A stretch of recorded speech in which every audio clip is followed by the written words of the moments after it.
Hi guys, welcome to the UPSC Champion channel 2 minute series tips and tricks.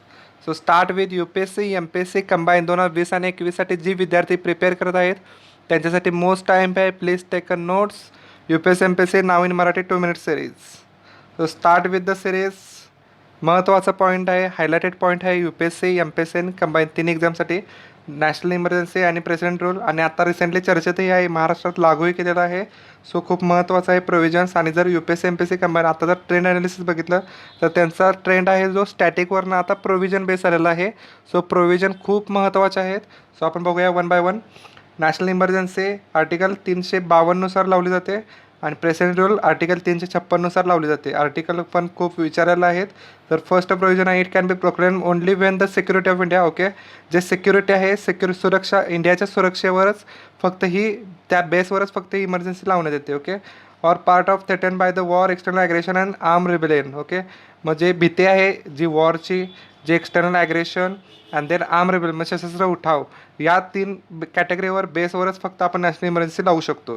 President rule कशाच्या बेसवर लावू शकतो, तर it can B proclaim Wien the government of state cannot be carried the accordance with the provision the constitution due to reason which may not have any connection with war, external aggression and armed rebellion. Okay, म्हणजे war, external aggression आणि arm rebellion सशस्त्र उठाव यांच्या बेसवर जी युनियनची जी guidelines आहे, जी accordance आहे, okay, ते स्टेटनं जर फॉलो केलं नाही तर स्टेटवर प्रेसिडेंट रूल लागतो. ओके, महत्त्वाचं आहे.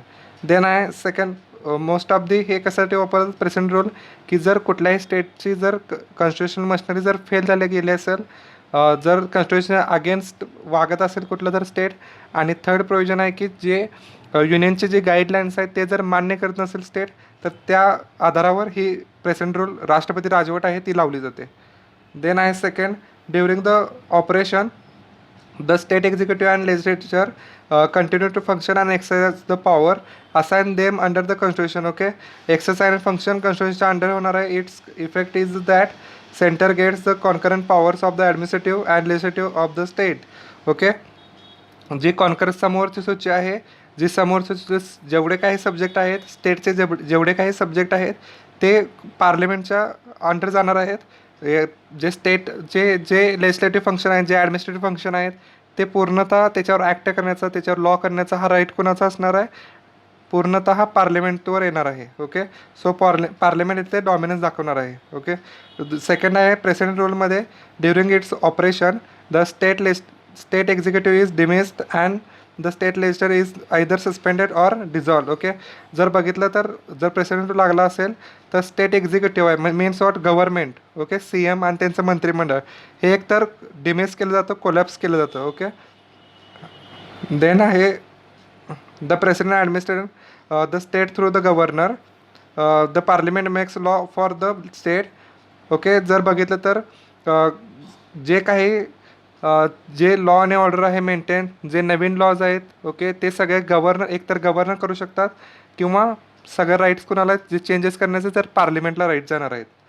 सो स्टार्ट विथ इकडे थर्ड प्रोव्हिजन पाहूया आपण, national emergency. Under this the parliament can make laws on the subject enumerate the state list only itself, that is can not delegate some to any other body or authority. Okay, जे स्टेटचे सगळे powers आहेत ते फक्त आणि फक्त कुणाकडे जाणार आहेत तर पार्लिमेंटकडे जाणार आहेत. पार्लिमेंट इथं डॉमिनन्स दाखवणार आहे, एवढंच आहे, बाकी काय नाही.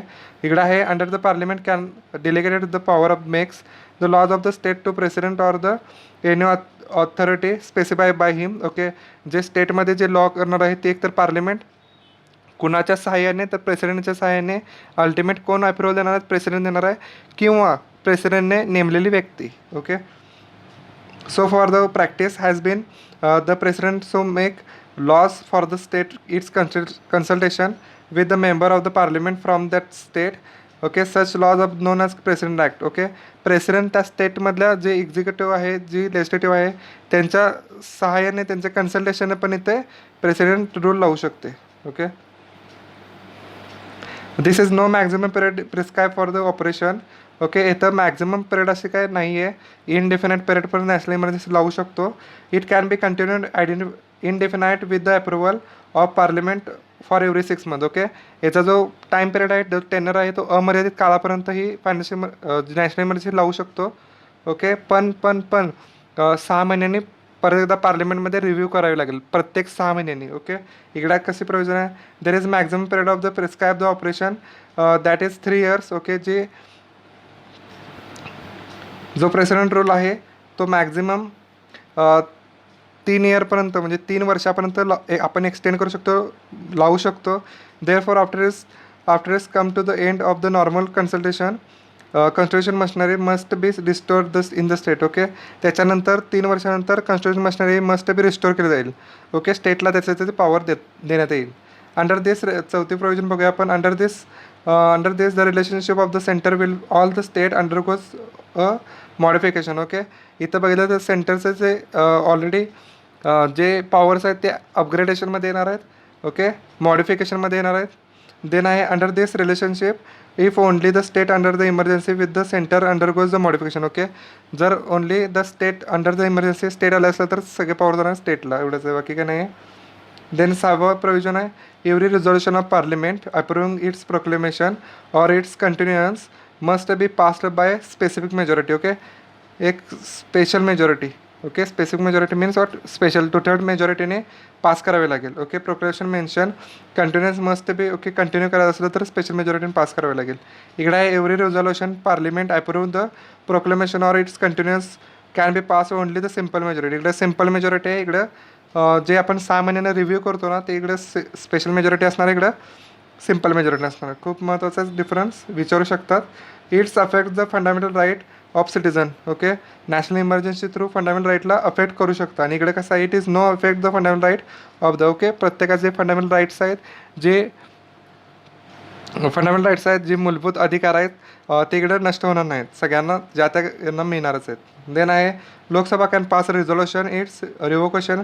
ओके, लोकसभा सिम्पल मेजॉरिटीने याचं रिव्होकेशन म्हणजे जे नॅशनल इमर्जन्सी आहे ती काढून घेऊ शकते आणि रेग्युलर लावू शकते. ओके, आहे तसं चालवून ठेवू शकते, म्हणजे काय नॅशनल इमर्जन्सी कॅन्सल करू शकते. इकडे काय there is no such provision, it can be revoke by the president only its own. Okay, इथं अशी काही प्रोव्हिजन नाही, फक्त आणि फक्त प्रेसिडेंटच ही जी प्रेसिडेंट रूल आहे काढून घेऊ शकतो, नष्ट करू शकतो. सो नॅशनल इमर्जन्सी आणि प्रेसिडेंट रूल याचा डिफरन्स आहे. डिफरन्सपेक्षा इथं ज्या प्रोव्हिजन आहेत त्या महत्त्वाच्या आहेत. इंग्लिशमध्ये यासाठी घेतलं आहे की जर UPSC बघितलं आणि MPSCचा आत्ताचा ट्रेंड बघितला तर मॅक्झिमम जे त्यांचे स्टेटमेंट आहेत ते आहे असे लक्ष्मणमध्ये उचलण्याचा त्यांनी प्रयत्न केलेला आहे. सो हे आहे अशा लाईन्स महत्त्वाच्या आहेत. Okay, so thank you so much guys, stay home, stay safe. आजचा क्वेश्चन आहे की प्रेसिडेंट रूल आणि नॅशनल इमर्जन्सीचं आर्टिकल किती आहे. आर्टिकल खूप महत्त्वाचं आहे आणि याचं जे रिव्होकेशन आहे म्हणजे आपण नष्ट करण्यासाठी कोणती प्रोव्हिजन आहे नॅशनल इमर्जन्सी आणि प्रेसिडेंट रूल, हे प्लीज तुम्ही कमेंट करू शकता. Thank you so much guys.